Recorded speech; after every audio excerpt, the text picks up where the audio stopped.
So, dear friends of the Academy, there are many ways for the Church to ensure its financial foundations, but one way would be really ideal. But unfortunately, it is not universally available. Which one?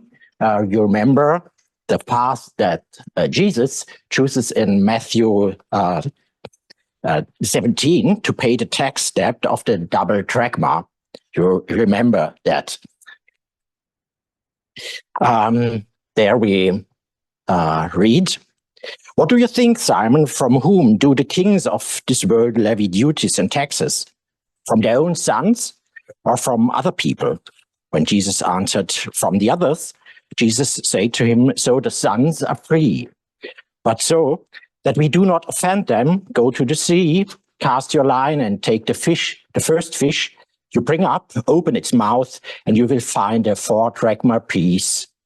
Give it to them as a tax for me and for you." Too good to be true, the priest digs up his parish garden and finds a pot of gold and is able to re-roof his church. A church hospital is about to close and is appointed sole heir of a multi-millionaire. A collection that usually collects more trouser buttons than banknotes beats all the records. But counting on miracles like a fixed monthly salary is not hope but audacity. So what is the alternative? Let's look in Acts 5, the escalation of the donation of Ananias and Sapphira. I think it's equally impracticable. After all, this couple of newly won faithful was willing to make the largest donation at all, namely to give up their entire fortune. But by secretly withholding some of it, they were signing their own death warrant. You know, "Ananias, why has Satan filled your heart to lie to the Holy Spirit and keep some of the proceeds of the property for yourself?" If that's the case, it's probably better not to donate anything at all to the church. Am I right? Two exceptional stories about church financing, of course, I agree. But do they have nothing to contribute to our topic? Yes, I think they have a lot to contribute. Both episodes are not in the Holy Scriptures just so that you can wave them off. They have something decisive to tell about church financing. Let's have a look in the first episode of St. Peter's Fish. What has this episode to tell us about church financing? St. Peter's fish with the 4 drachma piece in its mouth holds a decisive lesson. Jesus and his apostles are sons of God. They belong to God and are therefore free before the world.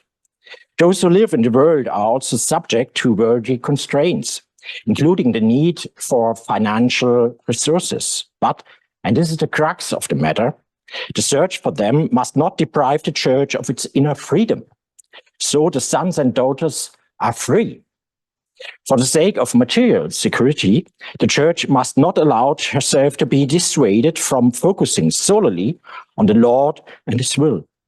In the event of a crisis, this also includes renouncing the last safeguards and entrusting oneself to God's providence, including the willingness to live in evangelical poverty. I remember a small exhibition in St. Vitus Cathedral in Prague. There you could see the wonderful Baroque vestments of the Archbishop of Prague at the beginning of the 20th century. And then suddenly, a simple wooden chalice used by his successor during the communist church regime. He worked as a window cleaner and conducted many spiritual conversation through an open window, a leather rack in hand. So the times can change. What is the lesson of the second episode we cited? Ananias and Sapphira. According to Luke, their sin was not that they gave a little less than everything. No, quotation, You did not lie to people, but to God. Giving is a spiritual act, and that is the lesson of this harsh episode from the Acts of the Apostles. Money is more than something material. It is an expression of inner attitudes. Indeed, it has an effect on your heart. In his collection for Jerusalem, Paul speaks of eulogia, the gift of a blessing, which in turn leads to prayer, to giving thanks to God. The call together for Jerusalem and the following thoughts in 2 Corinthians 9 are part of the Magna Carta of church financing. All contributions of the financing of the church must therefore reinforce the Christian spirit and not extinguish it. In this way, an inheritance and legacy can set a seal of a life work in the service of the poor. A pious foundation can make a good cause a very personal concern. A well-accepted church contribution system can reinforce the feeling of being the church as the people of God together with all believers. Ananias and Sapphira, on the other hand, did not want to become a real part of the church as a community of believers. The logic of the private, literally private means which is saved from the common, triumphs over the communion. Paul indeed describes the collection as a koinonia, which is an expression and realization of spiritual communion, and as a diaconia, or ministry, the same word that Paul also likes to use for the ministry of preaching, diaconia. What lesson can be learned for church financing? As different as their paths may be, they must not be limited to the obvious question at the end of the day, is it enough for our financial needs? The primary question is, does the funding model help believers to give gladly from their heart, as if they were giving to God and not to a human institution? Or put it even better, with the words of St. Paul, God loves a cheerful giver. A third point, financial contribution to the communion, active participation and spiritual involvement, 3 criteria for contemporary church financing. The 2 biblical passages therefore present an ideal, but it is an ideal that we should at least come close to. However, this requires a constant review of whether existing financial instruments still correspond to the identity of the church and at the same time, whether they are still in keeping with the times. The thesis of the presentation could therefore be formulated as followed. You see it at the presentation slide. In law and mentality, the church still unilaterally assumes that all believers have a general duty to support the church materially. But individual motivation is becoming at least as important in all parts of the world. Therefore, all sources of funding should be conceived more from the perspective of the faithful. To put it simply, believers give freely, and that is why it is important to win their hearts. Well said. But how does this work with the different types of funding? The pericopes of St. Peter's Fish and of Ananias and Sapphira have already set the spiritual framework, freedom from mission and the spiritual side of all material donations. Let us concretize this framework into 3 criteria for reform of financing: financial contribution to the communion, active involvement, and spiritual participation. The first point, financial contribution to the communio. Church funding will always be an expression of the awareness that the church is not a bureaucratic apparatus or even an extended arm of the state, but the cause of all believers, tua res agitur.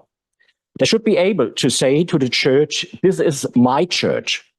If this mentality is given, the church does not have to apologize for asking and begging again and again for its concerns.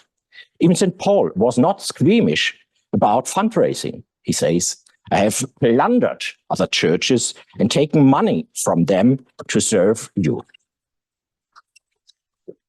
The second criteria, active involvement. This follows directly from the first point. The ideal of the Jerusalem church is not that everyone gave everything away, but that they had everything in common. This should also include shared responsibility. Church financing can therefore only succeed in the long term when or where, first, the faithful can understand how their money is used, the criterion of transparency. Second, where they can trust that it will be used well and for the right purpose, reliability, focus on the common good, stewardship. And thirdly, where they do not lose their voice and to a certain extent also control with the amount paid. This would be our accountability. A third criterion, spiritual participation. The ultimate goal of all church funding models is the spiritual growth of everyone, the congregations, the local church, and the universal church. In concrete terms, this is why the exchange of gifts between wealthier and poorer local churches is so spirituality fruitful, as we see with 8 organizations as Mission München present here. As again, St. Paul says, let your abundance make up for their lack, so that their abundance may also make up for your lack. In this way, there will be a balance. Let's come to a second main point, sources of financing, critically examined. So much for the ideal and 3 criteria for its realization. But what obstacles are there on the path?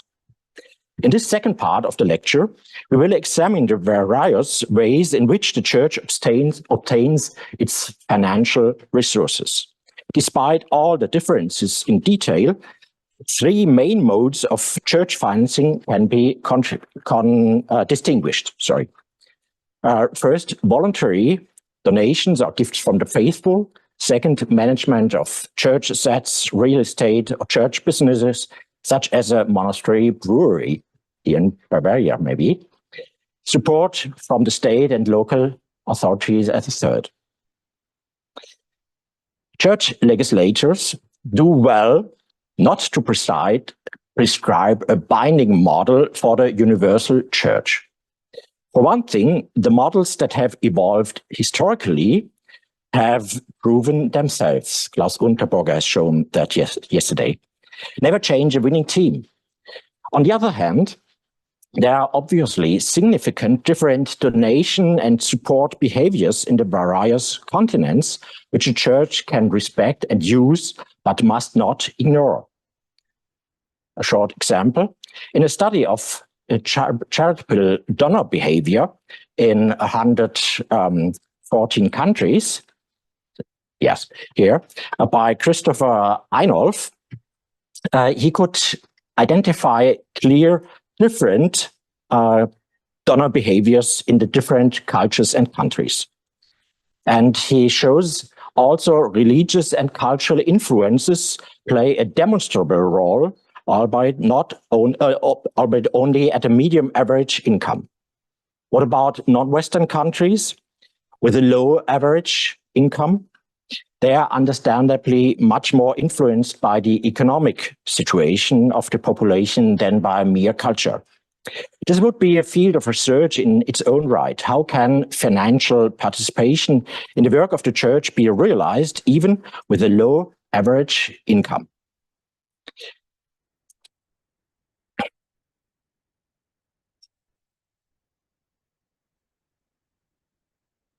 So, I give you a small example. The differences in culture. The Venerable Collegium Germanicum in Rome was secured as a foundation of Pope Gregory XIII with extensive estates. However, in the 1960s, 70s, agriculture in Italy was in the red.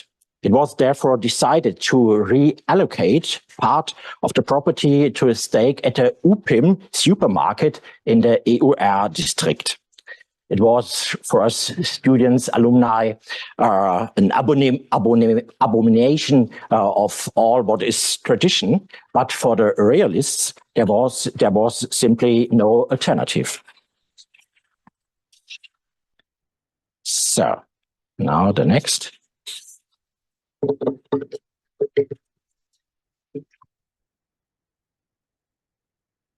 This example shows after Vatican II, the traditional benefit system was to be gradually replaced by a monetary system. The Church must now raise its resources mainly through donations from the faithful. In this sense, the Code of Canon Law gave clear preference to this form as the ordinary way. So nothing other than associations and NGOs financed by contributions and donations, whereby everything would then be in the hands and at the discretion of the faithful. The ecclesiastical legislator, I have the impression, is not quite so liberal in his thinking. And so he also goes straight to the legal figure of a duty of support on the part of the faithful. The code uses the strong term, you see it, nativum jus exigendi. It est a kind of voluntary duty or obligatory voluntariness, or more precisely with Helmut Bree, a middle position between imposed tax and voluntary gift. Even the renewed law is therefore still bound to a rather authoritarian and hierarchical understanding of the acquisition of church property. This is a point at which a comprehensive reform in the sense of our thesis would have to start.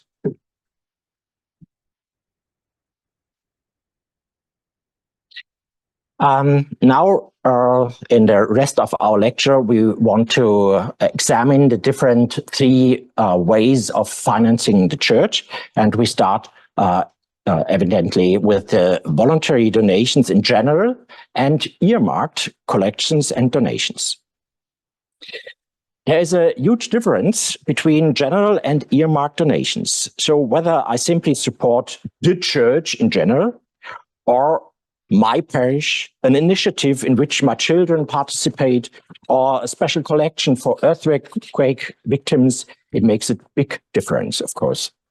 The church cannot do without general donations, that's agreed, but the willingness to do so correlates directly with identification with the church.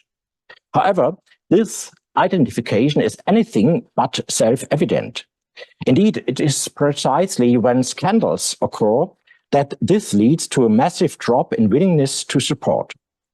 So are these voluntary earmarked donations the non plus ultra of church funding?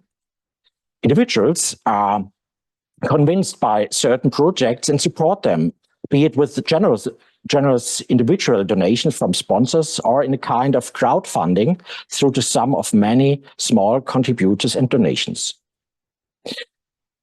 Let's make an evaluation, and you see we have a lot of pros, but also some contra on focusing only on this earmarked donations. Pro.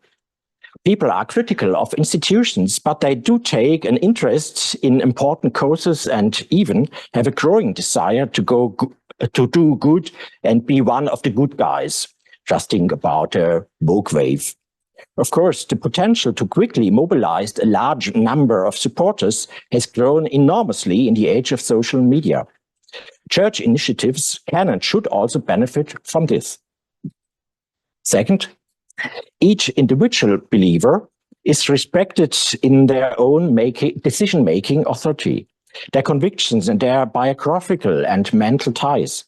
In this way, donations become an expression of their person. For example, when donations are collected for our Africa project in occasion of a milestone birthday that a person celebrating has known for years through a priest friend. Third, this also increases the incentive for church institutions and projects to make themselves known, to interest people in them, and to act transparently and attractively, all virtues for which the church is not always and everywhere known. To put it bluntly, marketing is always also missionary. Fourth, our criterion of active involvement is probably best implemented here, as sponsors are always the spiritual director of a project. Fifth, particularly in the case of media scandals, such as the UNICEF scandal in 2007, the willingness to provide support usually dwindles drastically. But an organization like the church is not powerless in face of such kind of scandals. Vanessa Vetter has worked out the urgency of dealing with scandals in a goal and rehabilitation-oriented way and highlighted elements of crisis management that can almost completely restore credibility in donations to pre-scandal level. Ambrose Laurent has shown that yesterday impressively for the Church of France dealing with the sex abuse scandal. Last, pro. Individuals, companies, humanitarian institutions, or major sponsors who are not members of the Catholic Church or do not feel connected to its ethos can also identify much more easily with individual projects or people, an opportunity for dialogue and evangelization. But after so much praise of earmarked donations, we must pour water into the wine here too, some contra. Naturally, those causes that are most attractive will receive the most support. In social media times, this means that they know how to present themselves best and are not afraid to use topics that are en vogue. Courting and even flattering potential donors can also let the cause itself fade into the background. Second, this is why project-based donations are most dependent on economic situations and fashions. It is therefore not possible to count on fixed amounts in the long term, and a great deal of energy must be constantly invested in motivating donors. Fashions are also increasingly dependent on trends in secular culture, not at least as a result of social media. Climate change, avoiding plastic waste, and protecting the rainforest are in, but other issues are struggling in comparison.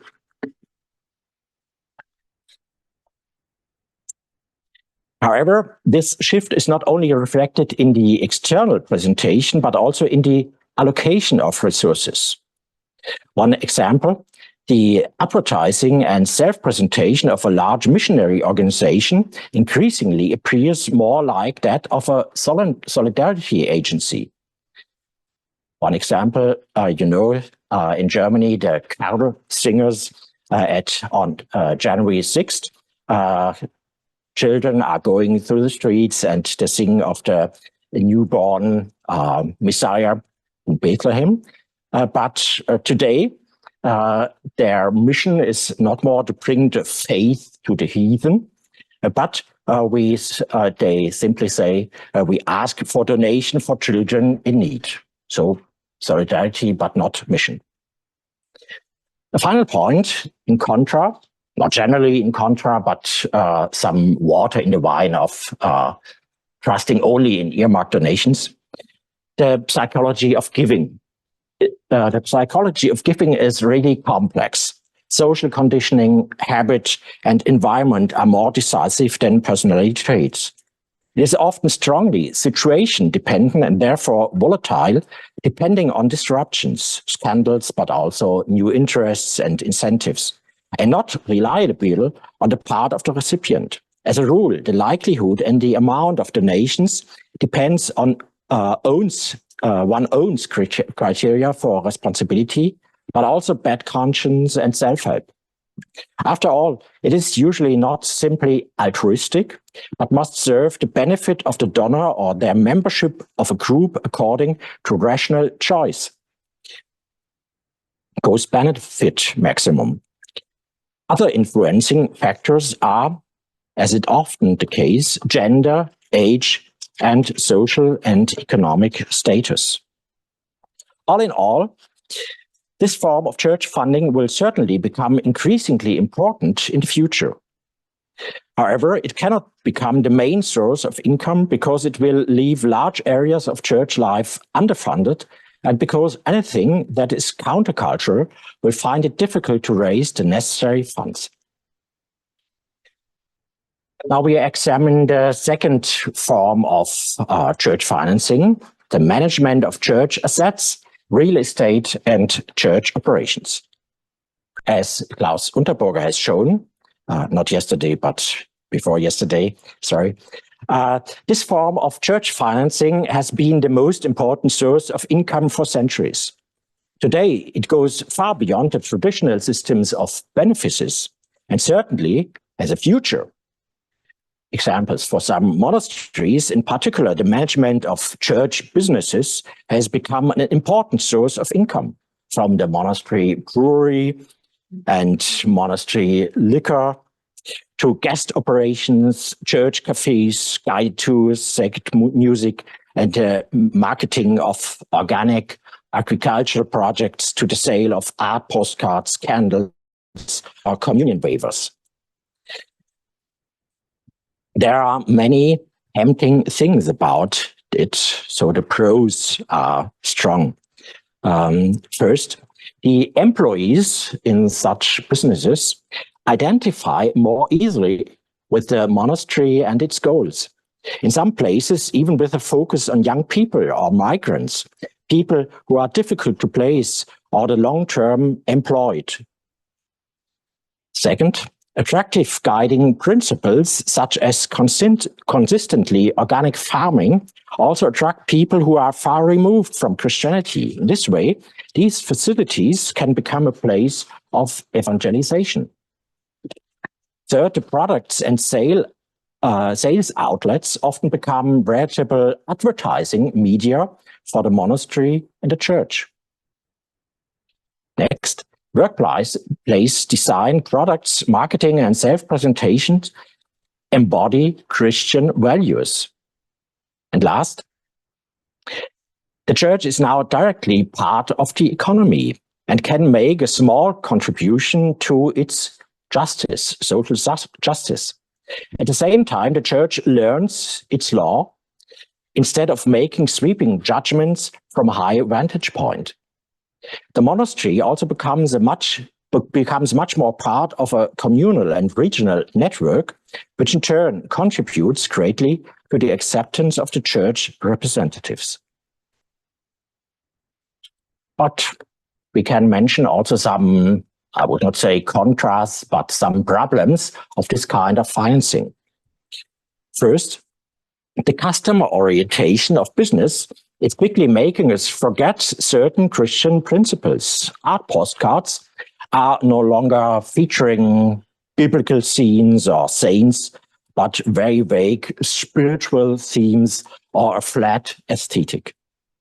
The guest experience is hardly any different from a wellness oasis. You don't feel that you are in a monastery. Or finally, the prices may discriminate against the poor. Next problem, being an employer also means entering in labor disputes. A church employer can therefore become a source of disappointment and bitterness. And third, in order to fill the institution with a Christian spirit, it needs a core of truly convinced believers who also support the idea from within. However, at least in secularized regions like in Germany, this is almost impossible to achieve today. As a result, the church is often only an entrepreneur, but no longer a formative force. And the institutions tend to contribute even more to the secularization of the church. All in all, it seems to me that we can also encourage non-European churches to be inventive in this kind of financing. As always, when you become part of the economic system, success is uncertain and you are also subject to some unpleasant constraints. But in a good market economy, such experiences simply help us to become even better and more efficient. And when it comes to competence and efficiency, many church organizations can certainly learn a thing or two.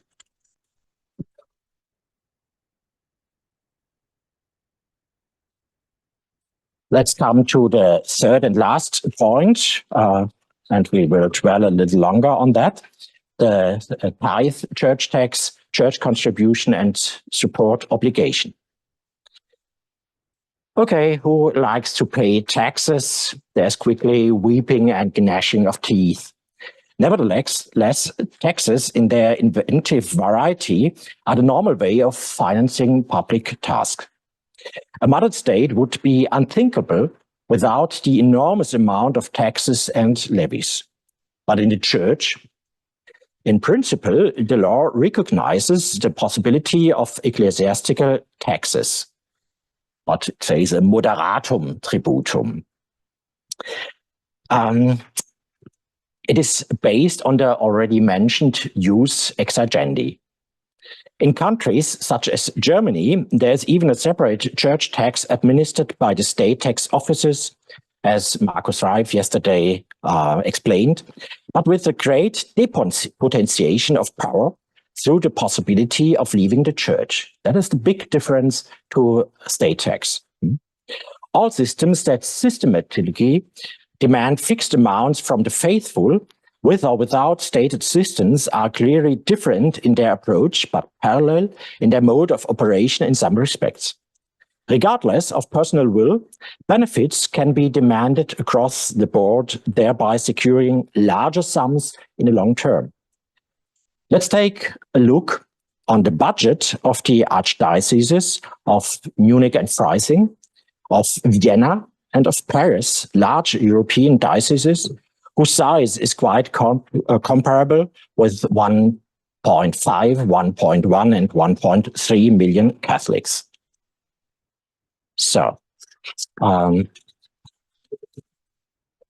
yeah, the complete numbers, I will not dwell too long on it. And we just go to that diagram.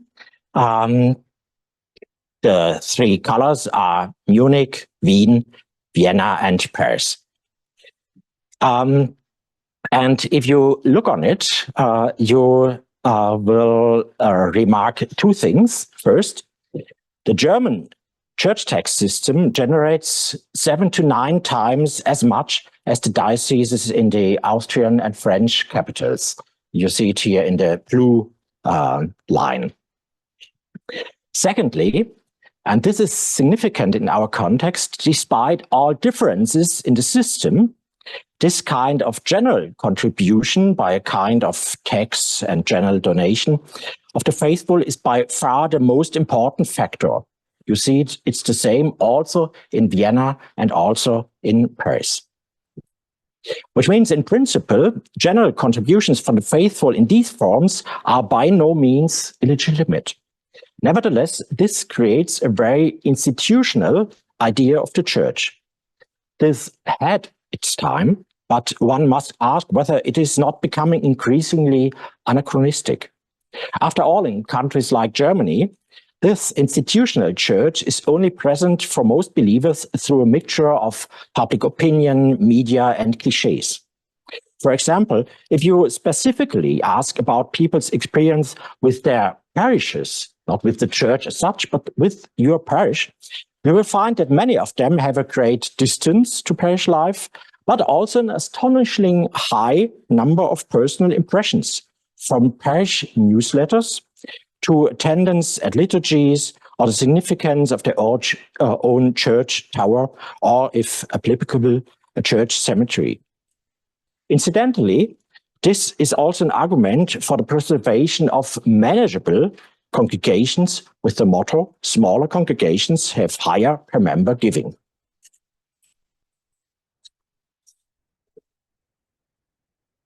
So the question will be, what do I get out of it? This is by no means illegitimate, but the purposes of associations are usually very specific, and people join for the sake of those purposes. In contrast, in the perception of the faithful, the church tax system seems to flow primarily to a large institution as such, whose goals many at best vaguely support. This is where reform proposals come in, which essentially go in two directions. And now I concentrate a little on the very specific way of church tax in Germany, but it may have also some lesson for the global church. So, I forgot this slide, sorry. Here see again the blue color, that is the general contributions through a system of church tax, church contribution, or denier du culte. And you see for all three dioceses, it's by far the great heavyweight, so we cannot dispense of it. So, sorry, and here see also my 2 points. Okay, but now we go to two reform projects. The first by Thomas Sternberg, the former president of the ZDK, of the German lay people. He says, similarly to municipal taxes and levies, the tax of the German tax system, the church tax system, flows directly to the parish and not to the diocese. And what is the advantage? If the money first goes to the local parish, the fatal institutional distance is at least reduced. It would be an incentive for the congregations to work intensively on contact encounters and communication, also to the far away Catholics. This could be further specified, and at least a certain proportion of this tax could be further earmarked for the maintenance and the renovation of the parish church, for instance. It would significantly reduce the usually very large diocesan apparatus. It would be an implementation of the principle of subsidiarity. Ecclesiologically, it will also balance out the well-intentioned, but in practice often one-sided concentration of the local church to the local bishop. In Europe, we have the example of Switzerland, which is certainly not free of problems, but is proven and promising for the future. The second reform proposal is from our own canon law, Stefan Hering, who died all too sudden and all too soon. He says, within the church tax system, a specific dedication of contributions to a persona juridica publica in the sense of canon law should be made possible. According to this proposal, believers could, for example, dedicate their contribution to the apostolic see, a particular church, a parish, a religious order, or a Catholic university. This proposal, I think, has a number of advantages. It does not change anything externally. You don't need a new concordate. So it does not require any radical changes, but it fits into the existing system. Second, it would have a positive external effect, as it would give the church tax a certain element of voluntariness. Third, this voluntary nature would perhaps prevent more people from leaving the church. Fourth, to a certain extent, this would lead to healthy competition, which could result in those who are active and do something convincing receiving additional funding. Investing instead of saving would boost dynamism of Christian communities. All in all, there are considerable reasons in favor of this proposal. However, it remains questionable whether the existing system will change in the foreseeable future. There would certainly be reasons to do so. Let's conclude. Eduard Mörike, the Romantic poet and Protestant pastor, once self-depreciatingly in Ländliche Kurzweil recounted the episode of him burying a kreuzer, a coin of money, in a poppy field so that it would grow as abundantly as the poppy itself. Pastor streams, you know. In this session, we have not indulged in wishful dreaming, but we have acknowledged the variety of church financing systems, as well as presenting proposals for its contemporary further development and reform. And I thank you for your attention.